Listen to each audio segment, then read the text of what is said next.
Keeping Up with Jones, the Lonnie Jones podcast adventure. I am your host, Lonnie Jones. My wife Jackie and I moved to the city of Huntsville in 1986 for me to be a youth and family minister. I have been a minister since 1980. I have served in this community as a police chaplain assigned to a SWAT team since 1992, and I've been in private practice as a licensed professional counselor since 1998. I'm also an adventure educator and an avid outdoorsman. I dabble in rock climbing and I goof around with Brazilian Jiu-Jitsu. Our life has been full of many wonderful experiences and some just outright adventures. I used to write about those things in a little church bulletin article. So now instead of asking you to read those things, we're just going to talk about them in our podcast. And as we talk about them, we're going to talk about the facts. The facts lead to concepts, and the concepts lead to application. One caveat about the facts is, for the most part, we're going to tell you the facts just as they happened. But every now and then, we're going to tell you the way other people have told us they remember it happening with a little bit of embellishment.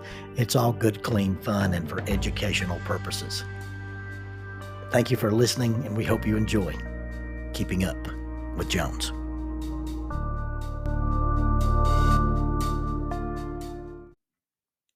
Faulkner University announces a 60% tuition discount for members of the Church of Christ. Now, there are some guidelines. This 60% tuition reduction is applicable to adult undergraduate Bible degrees or graduate Bible degrees from the Curley Graduate School of Theology in the VP Black College of Biblical Studies. You must satisfy all admission requirements and maintain satisfactory academic progress. You must remain continuously enrolled, including summers, until the completion of the degree. You must provide a letter from an elder or minister, preferably on church letterhead, verifying that you're an active member of a Church of Christ congregation prior to your initial enrollment. This offer applies to adult undergraduate degrees such as biblical studies, youth and family ministry tracks, and it also includes graduate degrees. And those are the Master of Arts in Biblical Studies, the Master of Arts in Family Life Ministry, or a Master of Theology, and it also applies to the PhD in Biblical Studies. For undergraduate inquiries, please contact Adult Enrollment, 334-386-7140, 334-386-7140, or Adult Enrollment at Faulkner edu. That is Adult Enrollment at faulkner.edu. For graduate inquiries, please call 334-386-7539, 334-386-7539. Graduate enrollment at faulkner.edu. That is graduate enrollment at faulkner.edu. Faulkner University is a sponsor of Keeping Up with Jones, the Lonnie Jones podcast adventure.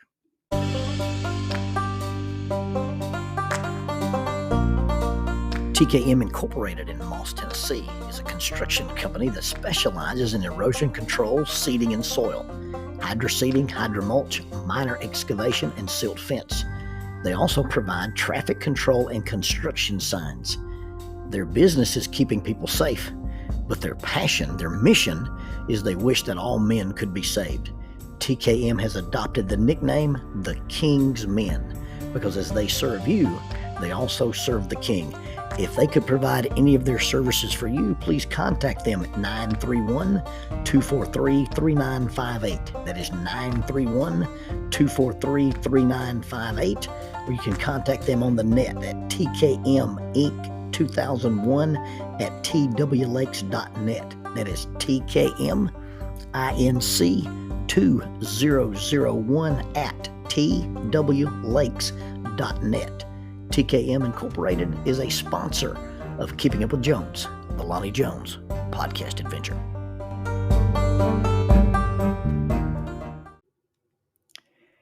Experiential learning or experience-based learning is one of my favorite ways to teach. It's also one of my favorite ways to learn. Experience-based learning is basically how the skit team works. People don't just watch our skits. they participate with us as we do the skits. They use their imaginations. They create the scene on the stage. We basically don't use any backdrops. We don't use any props. We have a blackout stage and we're in black uniforms. And so when we're doing our thing, you create what's on stage. You have to interact with us and an experience, something that you do, something that you witness, an experience linked with an emotion becomes a memory. That's why the skits are so memorable, and that's why teaching in an outdoor classroom, that's why teaching on a challenge course, that's why using adventure-based learning, uh, whatever you call them, that's why they're so effective, because people get to participate and they get to learn. As a result of an experience doing something, you learn from what you processed yourself, but you can also make all kind of applications into life. That's exactly where facts, concepts, and applications come from. I've been able to do this a lot over the years. I first started out just taking people rock climbing and rappelling. I'd take young people who were at risk, people who were in trouble, people who had trouble with confidence or direction or trust, and I would let them climb or rappel with me. And sometimes just them having the ability and the courage and overcoming their fear, something very powerful would happen when they went beyond those self-imposed limits. Some of the most powerful things that ever happened weren't actually processed. We never talked about them. We didn't break down the facts, concepts, and applications. It's just something happened within a person, and they would tell you later, "Hey, I went climbing with you, or I went rappelling with you, or we came through your ropes course, and I'm different. I'm different as a result of that experience." Sometimes it's as powerful as you're standing on a rock site with a student, and you've let them climb or you let them rappel, and you've taught them how to use the gear, and you look at them and say, "Well, now it's my turn to climb. So you're going to be in charge of my safety." Because you see, trust works both ways. I've asked you to trust me, and therefore I'm willing to trust you. You're going to be in charge of my safety, and I'm going to climb. When someone trusts you, when they really put their trust in you and they believe in you, and then they're telling you, "I believe not only are you competent, I believe you're not selfish." And just that simple act of climbing with someone and letting someone else be a partner with you in this activity, it changes something. It fulfills, some of the Stephen Glenn stuff. I'm capable and I'm significant. It's the idea of, I'm going to invest in you because I trust you, and I think that you won't let me down, literally, if not figuratively. The confidence that you get from climbing or rappelling or being a partner in such activities is very, very empowering. It started with kids, and as I grew, it grew into an indoor climbing wall project at Lakewood. We built this little indoor climbing wall, and we did a series of climbing and rappelling. In the Lakewood gym, they had this really strange roof structure where you had this massive H beam. It's like an I beam, but it's stretched out. It went all the way across the gym. It made kind of this giant blue metal triangle, because you had an H beam that went horizontal, and you had an H beam that went like at a 45 or a 60-degree angle, and made this triangle that supported the roof. And we had it set up. We put a steel cable at the top with some rapid links, and so a rope could be run through that, and you could climb a ladder and then stand up on top of this H beam. Now, of course, you're safetied off. You've got the rope attached. But to get from the top of the ladder to the top of the beam, you kind of had to do a pamper pole thing. You had to stand with one leg on the inside of the beam, put a leg on the top of the beam, and move from the ladder to the top of the beam without really being able to hold on to anything. It's very, very enjoyable to see people get outside their comfort zone. It's very, very cool to watch people make that last step. And oftentimes when you take somebody climbing, you take somebody through a ropes course, or you take somebody through a challenge course, it's really not about did they climb it or did they not climb it. Gus Denzik used to say, it's not how high you climb, but it's how far you go. And so when we would take people through the challenge course, or we'd have them on the climbing wall project at Lakewood, or have them get up into the rafters and walk that I-beam and then rappel off, you have to teach them some code language. You have to teach them what we call the verbal exchange, or what we call the safety protocol. And basically, it's this idea where you begin to communicate with somebody when you're going to do this. And some of the principles that we talk about when we talk about climbing and rappelling is you've got to be anchored to something that's higher and stronger than you. You've got to be connected to a system. You've got to have a way to handle friction, but most importantly, probably you've got to be able to communicate with other people. And so there's this exchange that you give between the person who's in charge of your safety and the person who's climbing. Now, the person who's in charge of your safety line on a ropes course is sometimes called a spotter. But in actual climbing, that person is known as the belayer, Belay. It's a term that means to hold a rope safely or to hold the rope securely. And it's basically shorthand speech. Now, in the old days when I taught myself how to rappel, I would just simply yell down to my safety guy on rappel, which means I'm about to hook into the gear. I've already hooked into the gear, and then they would yell that they're on belay, and then I would yell I'm rappelling, and they would say rappel on, and that's kind of how we did it.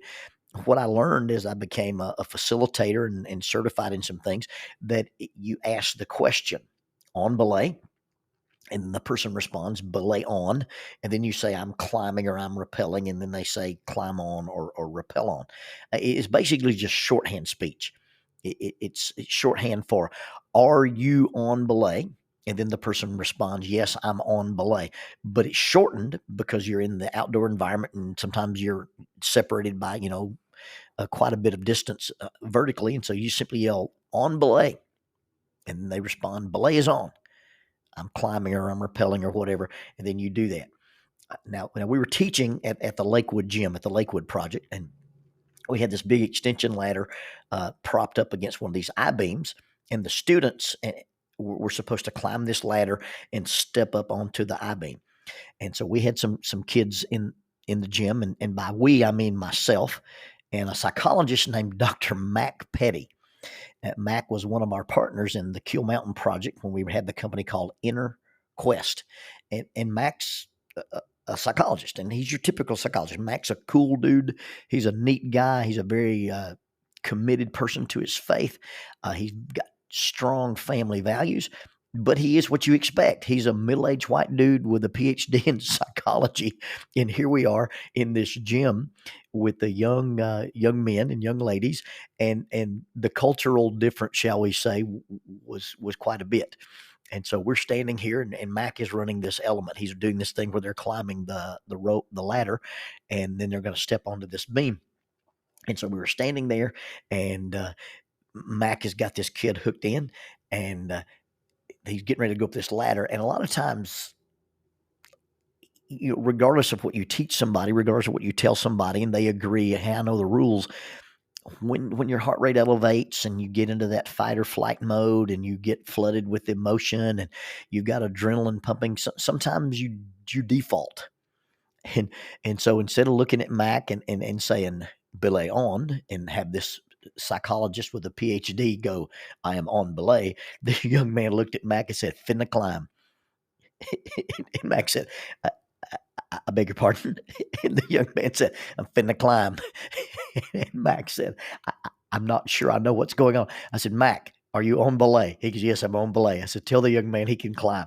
And so the young man climbs up to the top, and he's standing here at the top of this ladder, and it's probably 20, 25 feet in the air, but he's got to step. He got his right foot planted on the top rung of the ladder and the bottom lip of this H-beam, and he's got his other foot on top of this H-beam. It's probably an 18 to 20 inch step, and there's nothing to hold on to. You've got a rope attached to you, and if you fall, it'll catch you. But there's this kind of Karate Kid commitment move where you've just got to visualize yourself standing up. Now, if you're climbing and the person who's controlling your safety line is in charge of your safety, if you need to feel that rope against you more snugly, if you feel like he's not holding enough tension, you basically say take. And that means take the slack out of the rope. Or sometimes you can yell tension, and then a lot of times you can control how secure you feel. Well, people who've never climbed before like to feel that rope really, really pulling against them when they climb. Now, experienced climbers climb with a lot of slack. They don't want to feel like the rope is helping them at all. But if you're new to this, If it's the first time you've ever climbed a ladder and stood on an H-beam suspended over a gym floor, you kind of want that snug, secure feeling, like almost like you're being pulled up. Well, this young man gets to the top of this thing, and what he's supposed to do is simply tell Mac tension, or he's supposed to say take, because he wants the rope to be tighter. But he gets to the top of this ladder and he says, "Yo, dog, you're going to have to tighten this up," which again, Mac says, I beg your pardon? To which the young man explained, "Yo, dog, you're going to have to tighten this up." Mac looked at me and said, "What is he talking about?" I said, "Mac, he wants you to pull the rope just a little tighter. He's scared and he's nervous, but you've got to interpret what he means. You can't get lost in what he says." As an extension of the ropes coursework, I had this insurance policy. We were insured by Hibbs and Hallmark. We were also insured one time by Worldwide Outfitters and Guides. And they said, well, if you're running this facility up on Kill Mountain, then your insurance also covers you. You can have also insured. And so we were able to insure a couple of extra sites. I used Palisades Park. I used Cheehaw Mountain. And I think we used a place over at Fort Bluff. And we listed them in our insurance policy, and we could do guided climbing. And so I could take people out for a day, and I would often use this as part of my therapy. We would do what I call non-traditional therapy. We would take people out of the office and we would go, rock climbing, or maybe even an introduction to rappelling. And I've done that with dads and sons. I've done it with blended families. And I got to where I really enjoyed doing it with single parents, and really, really enjoyed doing it with married couples. And one of my favorite couples to work with was this little young couple who'd come in. They wanted to work on their marriage, and they weren't really in trouble. They weren't, a marriage in crisis. They just recognized that they worked together. They were either in the restaurant business or owned a restaurant together. And one of them was the head chef, and one of them was the sous chef, or the pastry chef. But what these young people had in common was they worked together. And when I mean chef, I mean chef. The funky little outfit and the Pillsbury Doughboy hat. I mean, these people were not just, hey, I cook. This was the real deal, Holyfield. These were little chefs, the little pastry chef, and then the head chef, or the sous chef husband.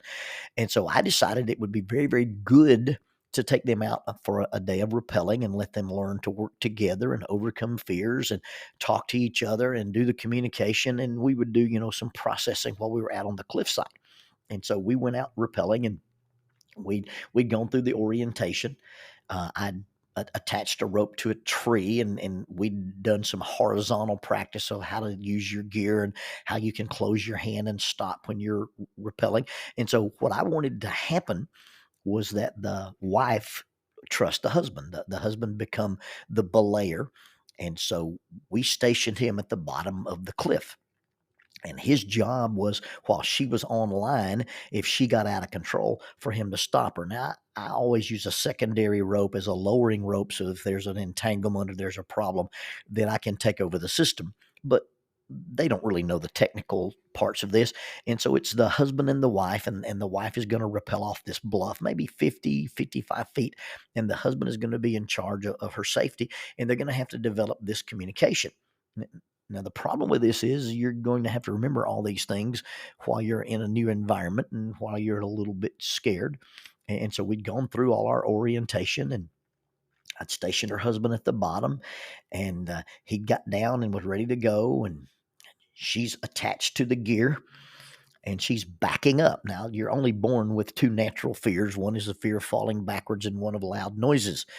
Everything else you're afraid of, you learn to be afraid of.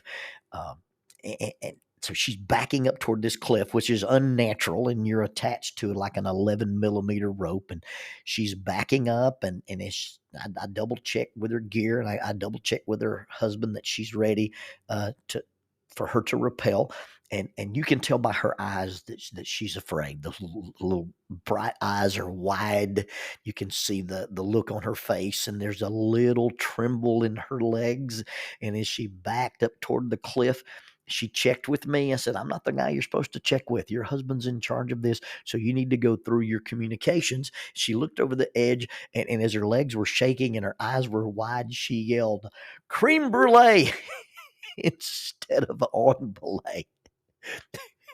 When you are scared, when you are upset, when you're unsure, when you're unsteady, when you're vulnerable, what you say versus what you should say can be quite different. Our fears, our frustrations, our negative fantasies, and our failures seem to have that effect on our filters. What I'm about to say, what I should say, and what actually comes out is a result of any number of factors that allow us or cause us to speak with the editing part of our brain turned off. It often happens when the emotional part of our brain gets in overdrive and the intellectual part of our brain is in neutral or park. Defaulting to saying what I usually say, what I normally say, the way I would normally say it, using familiar patterns, using familiar tones, using familiar volumes. Those are the communication habits and the things that happen to us when we interfere with our relationships, because instead of using a voice, instead of using words, instead of using phrases that help the situation, we tend to default into crisis mode and we hurt the situation. If we are used to being demanding or critical or demeaning, then what we should say versus what we actually say, the strange new mode of communication and the strange new type of words, not being able to default to that is understandable, because communication, like everything else, is a habit. And we learn those things and we practice those things, and what gets us our results gets repeated, and what gets repeated gets ingrained. But sometimes we don't realize that our communication style at work, our communication style with our friends, our communication style with people, maybe it's not the ultimate communication style. Maybe it's suboptimal, but when we get into crisis mode or we get into fear mode or we're frustrated or we're angry, we do default into the words we've always used. We use the phrases we've always used, and we use the tone that we've always used. We might be demeaning, we might be demanding, we might be critical. John Gottman, who's a very famous therapist, says that our complaints, things that we wish were different, things that we wish would change, things that we want improvement on, when you voice a complaint towards someone, you should state them as a positive request to have our needs met. Essentially, it's I want to learn to talk about the problem rather than talking about the person. It's an I statement versus a you statement. I want to talk about the what, or I want to talk about from my perspective. I don't want to talk about the who, and I don't really want to talk about you. I use this as an example. I'm self-employed, and because I'm self-employed, I'm sort of the master of my own schedule, and I'm self-employed. I like to deer hunt. Now, can anybody predict any problems with that? Well, my boss is easy to convince that I need the morning off and I can go deer hunting. So during deer season, I could probably hunt 3 mornings a week. I could probably hunt 3 afternoons a week. The places that I hunt are very, very close to my house. And so you have this pattern during deer season where I'm gone before the sun comes up and I'm not home until after the sun goes down. And if I get too over enthused about deer hunting and am gone all the time, my dear lovely wife may not like that pattern. She may actually want to see me in the morning, may want to eat breakfast together, may not want to have to wait supper on me until after I come back in. But if she's unhappy with that, she has a choice. She can look at me and say, "You're never home." Or she could say, "I wished we spent more time together." You see how one of those is from her perspective. I want to spend more time with you. I wish we spent more time together. But if she approaches it and says, "You're never home," well, I'm always home. I'm home every night. I come home every night. What do you mean I'm never home? And I can argue with what she's telling me about me, but I can't really argue with her about her. I can't tell her, "You don't wish we spent more time together."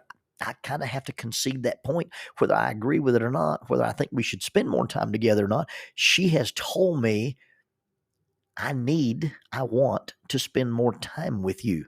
And so she's made a positive request to have her needs met. But if she's angry or she's frustrated or she's mad or she's hurt or she's disappointed, what she should say and what she actually says might come out differently. When I first started teaching using the John Gottman method, I would tell people it's very, very important how you say things. This is not what you say, but how you say it. It's not what you say, but why you say it. It's not what you say, but sometimes when you say it. But in the recent times, I don't put the burden of how you say it on the other person. Now, it would be ideal if when I'm upset about something, I'm happy about something, I did not default into my familiar language. I did not default into my familiar pattern. But let's face it, when people are upset and angry and scared and frustrated, they say things they shouldn't say, and they say things in ways they shouldn't be said. But when somebody says something like that and it sounds like a criticism, it sounds like contempt, it sounds like an attack, as the listener, I should apply what I call the need filter to it. I should take what you've said and try not to react to the words you used or the tone you used or the way you delivered it, but I should run it through this filter. And when I filter out all the bad stuff, I need to see if I can find laying right there in the bottom of the filter the need. Based on what they said, regardless of how they said it, I filter out and say, this is what they're asking for. And then if I can use the need filter, if I can say, when this person says, this house is a mess, what they're really saying is not that I'm a terrible housekeeper, but they need more organization. If I can just simply filter out what you said and the way you said it and just look for the need, then I don't fall into I feel like you've attacked me. I move into a defensive mode, then we only focus on what's negative, and then eventually we begin to have, a withdrawal from each other because we get overwhelmed emotionally. If I only focus on the incorrect part of another person's speech, the words they use, the phrase they use, the tone they use, the regrettable part of that speech, or even the choice of the wrong words, they use inappropriate words. If I only hear what is wrong and I miss what they need, I don't know how to respond to it in a way that solves the problem. I don't know how to respond to it in a way that gives you what you need. Fitting to climb and yo dog, you're going to have to type this up, and Creme Brulee all basically need the same thing. Now, they're not even related syntactically, but what they mean is I need you to reassure me that you won't let me fall. I want to trust you. Help me trust you. Reassure me. See if I can ever make myself hear that request. If I can ever change the way I listen to you and figure out, hey, what is this, as unpleasant as it may sound, as incorrect as the phraseology may be, if I can just listen to what the person needs, I can change the dynamic of all the conversations. This is not permission to be abused. This is not an abdication of boundaries and limits. It's not a prohibition of setting up some respect boundaries, but it's just understanding that when people are vulnerable, when they're scared, when they're insecure, when they're frightened, when they're angry, when they're frustrated, when they're powerless, when I feel those kind of things, I might say the wrong thing. I might use the wrong words, and I might say it the wrong way.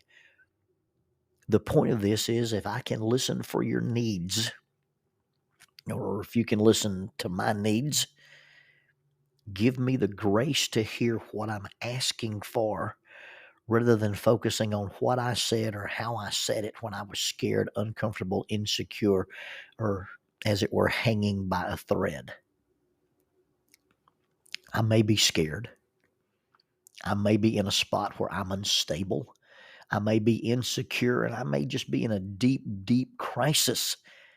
And I may say the wrong thing the wrong way. Instead of saying on belay, I may say creme brulee.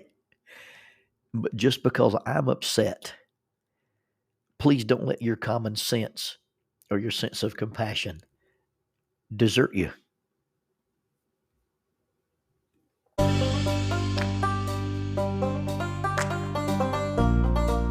The mission of Heritage Christian University is simple. They aim to advance the churches of Christ by equipping servants through undergraduate and graduate programs. Heritage Christian University produces effective communicators of the gospel, focusing on evangelism and a commitment to Scripture. Heritage Christian University is accredited by the Association for Biblical Higher Education and offers the following degrees: Associate of Arts in Biblical Studies, Bachelor of Arts in Biblical Studies, Master of Arts, Master of Ministry, and Master of Divinity. Since 1968, Heritage Christian University, formerly International Bible College, has offered affordable degrees in biblical studies, allowing graduates to thrive in their ministries without the burden of loan debt after graduation. For more information about Heritage Christian University, visit www.hcu.edu. That's 3 W's and a dot, hcu.edu. Heritage Christian University is a sponsor of Keeping Up with Jones, the Lonnie Jones podcast adventure.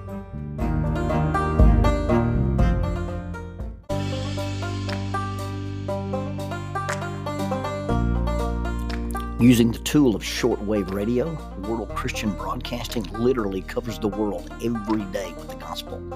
They use 2 large curtain antennas. One is located in Anchor Point, Alaska, and the other in Madagascar. They send out messages that are recorded at their international home in Franklin, Tennessee. They make available 40 hours of broadcast every day. The broadcasts are made in English, Chinese, Russian, Spanish, Portuguese, Korean, English for Africa, and Arabic. They would love for your group to visit them. You can bring your ladies group, your youth group, or your men's group. Just give them a call at 615-371-8707. 615-371-8707, or you can go to 3 W's and a dot, worldchristian.org, find the donate here button, and make a financial contribution to support this work that literally covers the world every day with the gospel. World Christian Broadcasting, in cooperation with Keeping Up with Jones, the Lonnie Jones podcast adventure.